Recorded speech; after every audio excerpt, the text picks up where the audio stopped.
Hi, this is Bob for Bob's Movie Reviews, and today I'm going to be reviewing Paranormal Activity 4 in theaters now. This just hit theaters today, and I just went and saw it.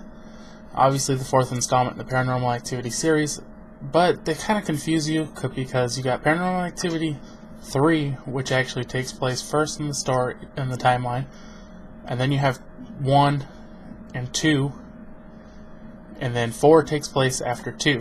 So at the end of 2, you see Katie taking her nephew Hunter, and she's possessed or whatever. And so the first thing I want to say is that if you watch the very first preview that came out, they basically cut everything from that preview, which I don't understand. I know that when they put these previews out, they're not necessarily, the movies aren't done, but you gotta at least put what you put in the trailer in the movie. I mean, I guess they decided to go a little bit different direction, which to me, the direction that the trailer was is better than what how the movie turned out. So this is a lot like the other Paranormal Activities, where there's just cameras set up around the house, and what she's doing is she's spying on her family through webcams in all their laptops. I think they might use their phone cameras at some point, and they have an actual camera.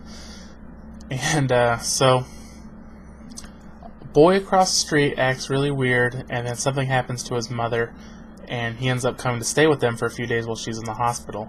And once he gets there, just all kinds of really weird stuff starts happening, and the parents don't really believe any of it's happening. The little brother, he's just kind of like caught in the middle, and the sister is kind of like freaking out about everything, and her boyfriend is helping her investigate because they're not sure what's going on. So they're trying to catch something on tape, basically like the other ones. And just like the other ones, things keep getting worse and worse and escalating more and more. This one wasn't quite, had a different feel though. Like a lot of it is just like scare gags and like things jump out at you, and you know, the movie I didn't even think was scary at all in any way. The ending wasn't very good. I thought like what they gave away what the movie was about too early in the movie. Like it didn't even leave you guessing what was happening. It told you this is what's going to happen before the end of the movie. So what was the point of that? I mean, it kind of ruined the whole movie. And I definitely don't think this was a great movie. I didn't enjoy it as much as the first one or the third one, and it's probably not even as good as the second one, which many people consider the worst so far. So if you were to ask me if you should go see it in theaters, I would say don't waste the money. Wait till it comes out, rent it, or if you're like a huge Paranormal Activity fan, you probably won't be too disappointed. There was one more thing I want to say. I think they need to give a break, definitely.